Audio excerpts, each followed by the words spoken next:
Kelompok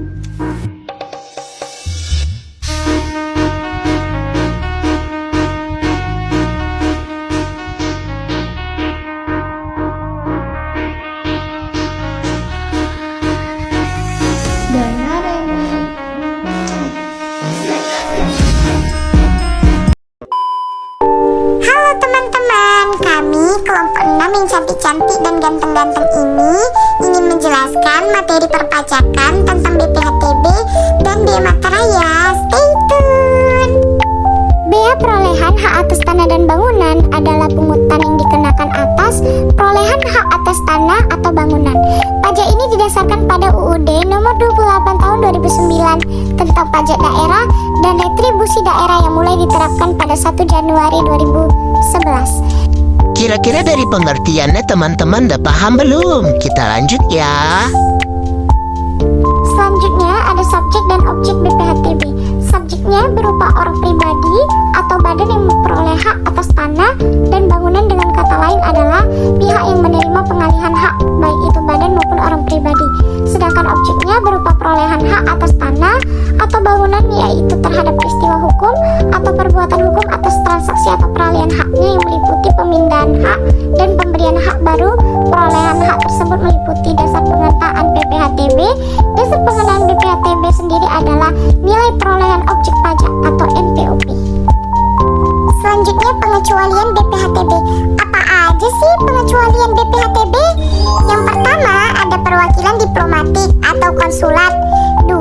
Negara untuk penyelenggaraan pemerintahan atau untuk pelaksanaan pembangunan guna kepentingan umum. 3. Badan perwakilan organisasi internasional dengan syarat tidak menjalankan usaha atau melakukan kegiatan lain di luar fungsi dan tugas badan tersebut. 4.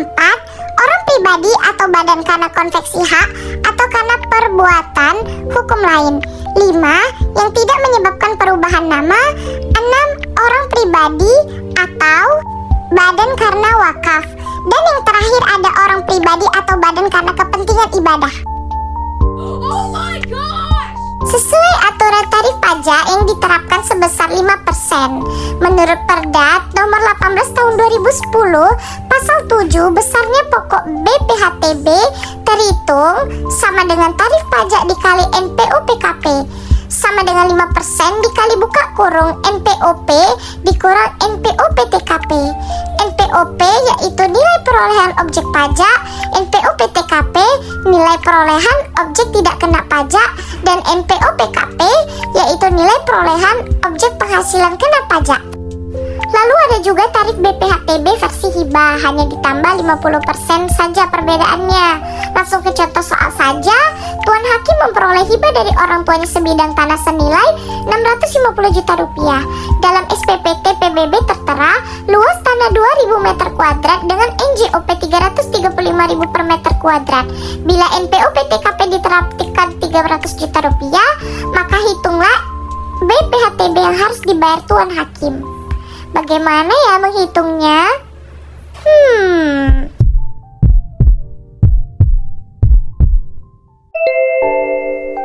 Nah, cara menjawabnya, awalnya kita menghitung terlebih dahulu NJOP tanah tersebut, yaitu 2000 dikali 335.000, hasilnya 670 juta rupiah.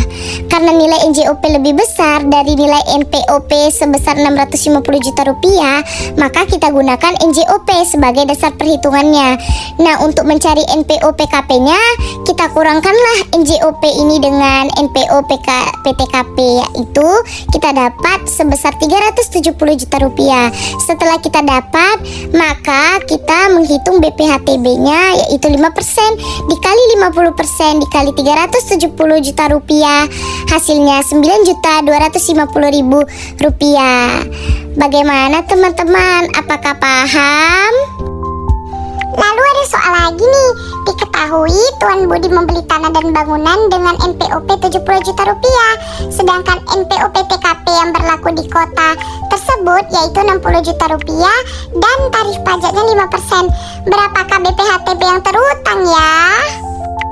Nah, jawabannya langsung kita kurangkan saja NPOP dikurang dengan NPOP TKP untuk mencari NPKP-nya, yaitu 70 juta rupiah dikurang 60 juta rupiah sama dengan 10 juta rupiah. Nah, 10 juta rupiah tadi kita kalikan dengan 5% BPHTB, yaitu Rp500.000. Mudah sekali bukan? Kita lanjut ya. Selanjutnya ada bea materai. Bea materai adalah pajak yang dikenakan atas dokumen tertentu yang diatur dalam UUD nomor 13 tahun 1985 tentang bea materai. Pajak ini dikenakan atas dokumen-dokumen tertentu yang memuat perjanjian atau perbuatan hukum yang memerlukan pembuktian di muka pengadilan atau instansi yang berwenang. Selanjutnya fungsi bea materai. 1. Pemungutan pajak atas suatu dokumen yang menjadi objek bea materai.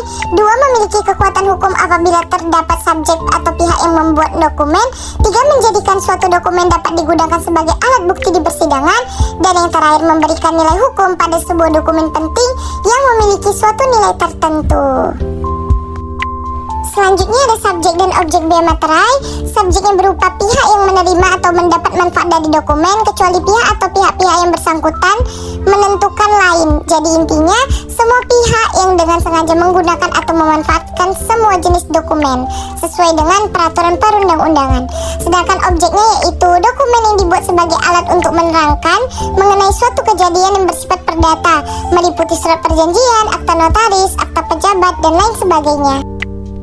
Selanjutnya ada tarif bea materai. Per 1 Januari 2021, pemerintah memberlakukan tarif bea materai sebagai tarif tunggal, yaitu senilai Rp10.000 per lembar. Tarif Rp10.000 per lembar ini merujuk pada UU nomor 10 tahun 2020, dikenakan atas beberapa dokumen yang meliputi dokumen yang menyatakan jumlah uang dengan nilai lebih dari Rp1 juta, yang menyebutkan penerimaan uang, pengakuan bahwa utang seluruhnya atau sebagiannya telah dilunasi atau diperhitungkan, dan dokumen lain yang ditetapkan dan peraturan pemerintah. Selanjutnya pengecualian bea materai, yaitu berupa dokumen tentang penyimpanan, pemindahan barang, segala bentuk ijazah, tanda terima gaji, tanda bukti penerimaan uang negara, kwitansi, tanda penerimaan uang yang dibuat untuk keperluan intern, dokumen yang menyebutkan tabungan, surat gadai, dan tanda pembagian keuntungan atau bunga dari efek dengan nama dan bentuk apapun. Selanjutnya sanksi bea materai. Yang pertama ada sanksi administrasi apabila dokumen kurang dilunasi bea materainya sebagaimana mestinya, dikenakan 200%. Selanjutnya ada sanksi pidana apabila dilakukan pemalsuan atau peniruan materai tempel. Yang kedua dengan sengaja menyimpan dengan maksud untuk diedarkan atau dipalsukan. Dan yang ketiga menyuruh orang untuk menghilangkan materai seolah materai itu belum digunakan padahal sebelumnya sudah digunakan atau bersifat palsu. Dan yang terakhir adalah dengan sengaja menyimpan bahan atau perkakas yang diketahui untuk meniru dan memasukkan materai. Ingat ya teman-teman, segala sesuatu yang palsu itu tidak baik loh. Nah, terasa sudah di penghujung saja ya teman-teman. Kita langsung saja memasuki materi contoh perhitungan bea materai yang terkena sanksi administrasi. Jadi diketahui ada beberapa dokumen, yaitu 1 dokumen telah dipungut dan disetorkan, 2 dokumen tidak dipungut dan tidak disetorkan, 7 dokumen telah dipungut tapi tidak disetorkan, dan 5 dokumen tidak dipungut dan disetorkan. Maka pengenaan sanksi administratifnya yaitu sebesar 200% atas 9 dokumen yang tidak disetorkan. Sedangkan 6 dokumen lainnya yang sudah disetorkan ke kas tidak dikenai sanksi administrasi. Lalu pertanyaannya, tentukanlah SK PKB atau surat ketetapan pajak kurang bayarnya. Maka untuk menjawabnya, pertama sekali kita harus menentukan bea materai yang terutang, yaitu jumlah dokumen yang 15, materai yang 10.000 yaitu sebesar 150.000. Lalu bea materai yang telah disetor yaitu sebanyak 1 dokumen yaitu kali 10.000 10.000, dan 5 dokumen kali 10.000 50.000 ditambahkan hasilnya 60.000. Lalu bea materai kurang disetor yaitu 150.000 dikurang 60.000 hasil 90.000. Maka besar sanksi bea materai kurang disetor yaitu 200% dikali dengan 9 dikali 10.000 hasilnya 180.000. Maka bea materai yang masih harus dibayar yaitu bea materai yang kurang disetor ditambah sanksi administratif bea materai kurang disetor yaitu 90.000 ditambah 180.000 sebesar 270.000.